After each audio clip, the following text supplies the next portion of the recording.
একমাত্র ছেলে তার বাবাকে প্রথমবারের মতো বৃদ্ধাশ্রমে রেখে ফিরছিল। রাস্তার মাঝে হঠাৎ ফোন এলো। তার বউ ফোন করে বলছে, তুমি আরেকবার বৃদ্ধাশ্রমে ফিরে যাও, কারণ একটা কথা বলতে ভুল হয়ে গেছে। ফিরে গিয়ে তুমি তোমার বাবাকে ভালোভাবে বুঝিয়ে এসো। পূজা পার্বণ, এমনকি তোমার জন্মদিনেও তোমার বাবা যেন কষ্ট করে আমাদের বাড়িতে যেন না আসে, বৃদ্ধাশ্রমেই যেন থেকে যায়। বাধ্য হয়ে বউয়ের কথা মতো আবার ওই বৃদ্ধাশ্রমে ফিরে গেল। সেখানে গিয়ে সে একটা অদ্ভুত দৃশ্য দেখতে পেল।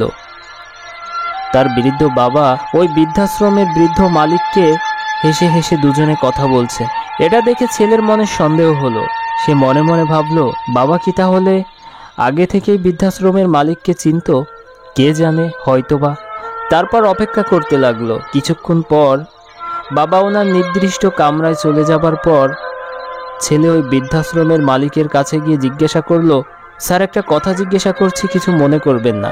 বলছি যে একটু আগে আপনি বাবার সাথে যেভাবে কথা বলছিলেন তাতে আমার কেন জানি মনে হচ্ছে আপনারা পূর্ব পরিচিত। সত্যিই কি তাই?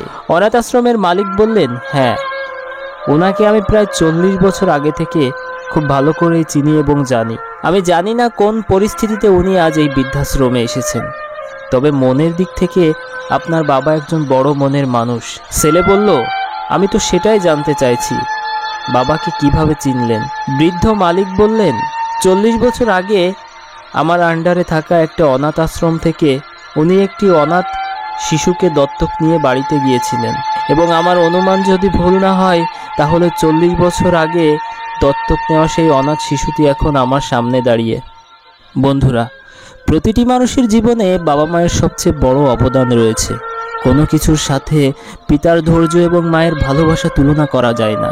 যেসব ব্যক্তি তার বৃদ্ধ পিতামাতার যত্ন নেয় না এবং তাদের সেবা করে না, তাদের কখনো মুক্তি লাভ হয় না। সবাই ভালো থেকো। দেখা হবে নতুন আরেকটি ভিডিওতে।